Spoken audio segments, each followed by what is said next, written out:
Bonjour à tous, vous écoutez l'émission Compte à rebours présentée par Thérèse Pan pour Radio Taïwan International.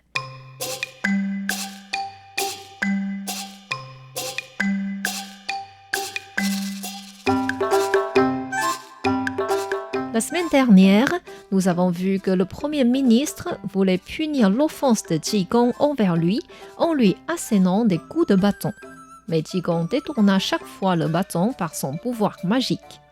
Farouche, le Premier ministre ordonna d'enfermer Qigong sous surveillance de 20 servants en attendant de recommencer le procès à minuit. Vu le temps long, le chef des servants s'appelant Qin Sheng dit à tout le monde « Ce travail n'est pas drôle du tout. Il ne faut pas que nous nous endormions avant de ramener ce moine devant le maître. J'ai une proposition. Chacun donne 200 pièces de monnaie pour acheter des petits mets et de l'alcool. Manger et boire pourra nous aider à rester éveillés. » Puisque tous les servants étaient d'accord, ils envoyèrent l'un d'eux aller vite acheter ce qu'il fallait pour pouvoir finir de manger avant que le Premier ministre ne les appelle. Vers 7 heures du soir, la table était prête et tous les servants commencèrent à manger. Dans la pièce enfermée, Qigong leur demanda « Hé, messieurs, ayez pitié de moi et donnez-moi un verre. » Qin Sheng lui dit « Vous voulez boire ? Ben non, les moines ne peuvent pas boire de l'alcool. Boire de l'alcool, c'est violer les règles bouddhistes. Ça, même moi, je le sais. » « Ah, votre connaissance du bouddhisme est partiale. L'alcool a de nombreux avantages. Il peut favoriser la circulation du sang, calmer les émotions et inspirer les artistes. Ce n'est pas mauvais pour un moine de boire d'alcool. » « Bon, d'accord. Puisque vous le dites, je vous sers un verre. » Qigong prit le verre et le but coup sec. Il en redemanda.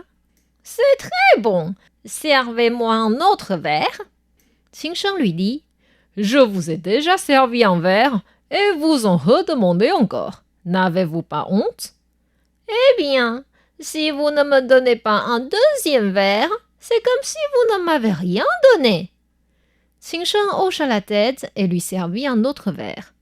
Qigong le but d'un seul coup et dit « Allez, faisons 3 pour un nombre complet. » Qin Sheng refusa. « Non, là c'est trop.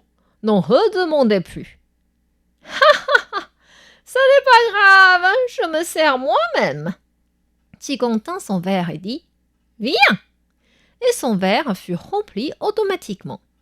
Il prit plusieurs verres de cette manière et posa finalement son verre par terre. Et quand les servants voulaient se resservir, toutes les bouteilles étaient vides. Sans rien à boire, les servants retournèrent chacun dans son coin, ennuyés et s'endormirent successivement. Qigong exerça son pouvoir et appela quelques fantômes pour qu'ils amènent le père du Premier ministre qui était à l'enfer, dans la chambre du Premier ministre. Il espérait que celui-ci pourrait décider de marcher sur la bonne voie en voyant l'air souverain de son père. Or, en raison d'une parole de son épouse, le Premier ministre ne voulait plus relâcher les moines capturés, ni retirer son ordre de démolir la tour d'Abbé au temple. Ainsi, Qigong appela encore une dizaine de fantômes pour créer du bazar dans la maison du Premier ministre. Comme toutes les personnes de garde s'étaient endormies, Qigong enleva ses chaînes et sortit de la pièce où il était renfermé. Il n'oublia pas de donner un coup sur chaque servant pour répondre à leurs mauvaises actions quotidiennes.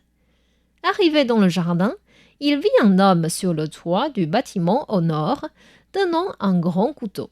C'était justement un de ses disciples, Zhao Bing. Nous avons parlé de cet homme il y a quelques semaines. Il avait aidé Qigong à reprendre l'incantation de 5 tonnerres et 8 diagrammes dans le pavillon Getianlou de chez le Premier ministre, en se prétendant être le Bouddha Weituo pour protéger son identité. Et pourquoi Zhao Bing était revenu au jardin du Premier ministre ? En réalité, lorsqu'il faisait ses commerces dans la journée, il avait vu des centaines de soldats qui entouraient le temple Lingying. En demandant des renseignements, il avait appris que le premier ministre avait saisi Jigong pour le punir parce que celui-ci avait frappé ses messagers. Surpris par cette nouvelle, Zhao Bing se dit « Jigong est mon maître et mon bienfaiteur. Il faut que j'aille à son secours maintenant qu'il est dans la difficulté. Je vais assassiner le premier ministre et libérer Jigong. Mais il ne faut pas que maman sache. Bon, je n'ai qu'à attendre jusqu'au soir et sortir quand elle sera endormie. » Après le dîner, Zhao Bing attendait que sa mère aille se coucher. Et pourtant, juste avant qu'elle s'endorme, quelqu'un frappa à la porte et la réveilla. Un peu énervé, Zhao Bing alla ouvrir la porte et vit que c'était Madame Wang, leur voisine d'en face. Elle lui dit « Zhao Bing, j'ai besoin de ton aide. Mon fils est sorti ce matin vendre des fruits près de chez le Premier ministre. Vers midi, des gens sont venus chez nous en portant un petit palanquin. Ils disaient que mon fils était tombé malade et il fallait que ma belle-fille aille le voir. Elle est partie sur le coup, mais jusqu'à maintenant, ils ne sont pas rentrés. Je suis très inquiète, mais il n'y a personne d'autre chez moi pour m'aider. S'il te plaît, est-ce que tu veux bien aller jeter un coup d'œil chez le Premier ministre pour voir ce qui se passe ?» Zhao Bing avait pensé d'aller chez le Premier ministre en cachette et maintenant, Madame Wang lui donne une excellente excuse. Il transmit le message de la voisine à sa mère et celle-ci le précipita de sortir pour l'aider. C'était ainsi que Zhao Bing était arrivé devant la maison du Premier ministre. Il était déjà 8 heures du soir, mais le chariot de Wang Xing était encore installé au même endroit avec des fruits exposés. Un homme s'appelant Guo Si était en train de surveiller le chariot. Il était en fait responsable pour surveiller la rue devant chez le Premier ministre. Zhao Bing connaissait cet homme et lui demanda des nouvelles. « Guo Si, où est parti Wang Xing ?»« Ah, Zhao Bing, je ne sais pas ce qui s'est passé. Ce matin, le deuxième fils du Premier ministre voulait parler avec Wang Xing et il m'a demandé de m'occuper de son chariot avant d'entrer dans la maison. Je l'ai aidé même à vendre des fruits, mais il n'est toujours pas ressorti. Comme je voulais partir à faire autre chose, j'ai demandé au gardien à la porte s'il pouvait voir quand est-ce que Wang Xing pourrait ressortir, mais les gardiens ont refusé de transmettre mes messages. Je ne sais pas du tout ce qui s'est passé là-dedans. » Zhao Bing remercia Guo Si et fit des tours dans le quartier, mais il ne trouvait aucune piste.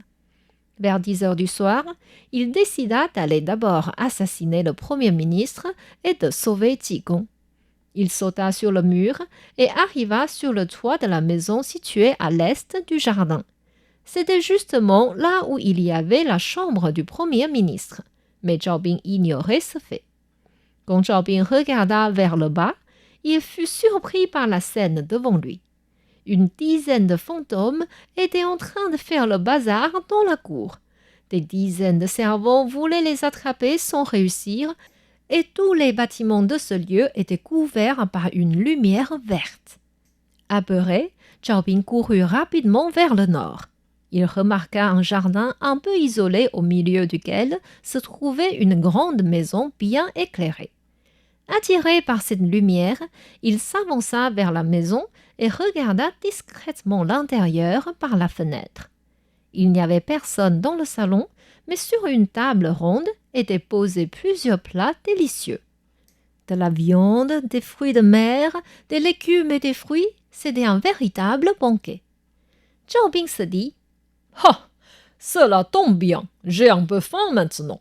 Je vais reprendre de la force ici avant d'aller assassiner le maudit Premier ministre. » À peine avait-il fait 2 pas qu'il se dit « Zhao Bing, tu es vraiment irréfléchi. Il y a peut-être des gens dans les chambres que tu ne vois pas. Si tu entres comme cela, tu seras capturé par les gens cachés. » Ainsi, il trouva d'abord un caillou par terre et le lança vers l'intérieur. Heurtant les meubles, le caillou fit un bruit remarquable, mais personne n'était sorti vérifier. Rassuré, Zhao Bing entra dans le salon. À ce moment-là, une voix se fit entendre du haut. « Ah, c'est le grand frère! Zhao Bing, au secours !» Choqué d'entendre son nom, Zhao Bing leva la tête et vit le couple de Wang Xing attaché à l'envers sur la poudre. Les deux étaient recouverts de sang. Zhao Bing alla vite descendre Wang Xing et sa femme en les installant sur des chaises. Mais les nœuds étaient tellement serrés que Zhao Bing n'arrivait pas à enlever les cordes qui les attachaient. Au moment où il voulait prendre son couteau pour couper les cordes, quelqu'un serra Zhao Bing par derrière. Les bras coincés, Zhao Bing n'arrivait pas à se libérer. Il se baissa en voulant lancer la personne vers le haut, mais la personne était aussi lourde qu'une montagne, impossible de le bouger. Est-ce que Zhao Bing pourrait se sortir de cette situation urgente et sauver le couple de Wang Xing? Où se trouvait Qigong actuellement? Je vous invite à revenir la semaine prochaine pour la suite de l'histoire. C'était Conte à rebours présenté par Thérèse Pan sur les ondes de RTI.